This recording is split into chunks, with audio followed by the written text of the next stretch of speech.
সুপ্রিয় দর্শক, মাত্র 10 টাকা দিয়ে এই জিনিসটা কিনে নিলাম। তবে খেতে খেতে দুর্দান্ত।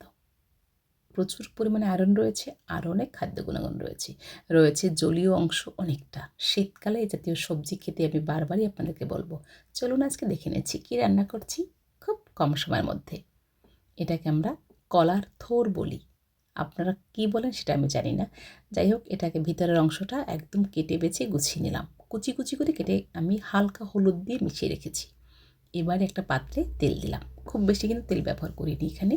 অল্প পরিমাণে তেল দিয়ে এর মধ্যে দিয়ে দিলাম সর্ষে আর দিয়েছি কটা জিরে। এটাকে ভালো করে ভেজে নিলাম। তারপরে চামচের পিছন দিয়ে ভেঙে দিয়েছি। একদম যখন ব্রাউন ব্রাউন ভাজা হবে আর গন্ধে একদম ঘর মোমো করবে, ঠিক সেই সময় এখানে দিয়েছি একটু আদা।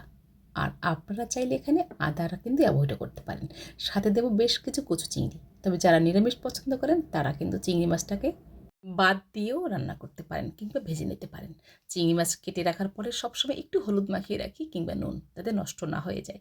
এরপরে দিয়েছি আলু। আর এই আলুটা আপনারা চাইলে ভেজেও দিতে পারেন, তবে ভাজতে গেলে নিশ্চয়ই তেল বেশি লাগবে। আর সেটা তো আমি নিশ্চয়ই খাবো না তেল। অল্প তেল মশলা দিয়ে রান্না করব, আর এর জন্যই আমি এটা দিয়ে দিয়েছি কাঁচা আলু।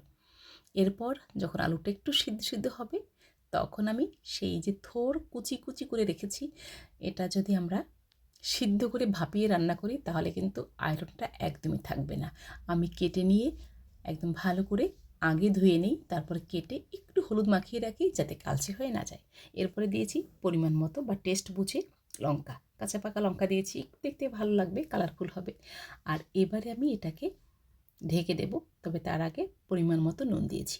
অনেকে আবার এটাকে নুন দিয়ে একদম চটকে মাখিয়ে রাখেন, জলটাকে ফেলে দিয়ে তারপরে রান্না করেন। আমি কোনো কিছুই আর করছি না। এখনই এখানে আমি হাফ কাপ পরিমাণ জল দিয়ে দিলাম। আর এই জলটা দিলাম এই জন্য, কারণ যেহেতু আমি আগে নুন মাখাইনি। এবারে ঢাকনা দিয়ে ঢেকে দিয়েছি। প্রায় 5-7 মিনিট পরে ফিরে এসেছি।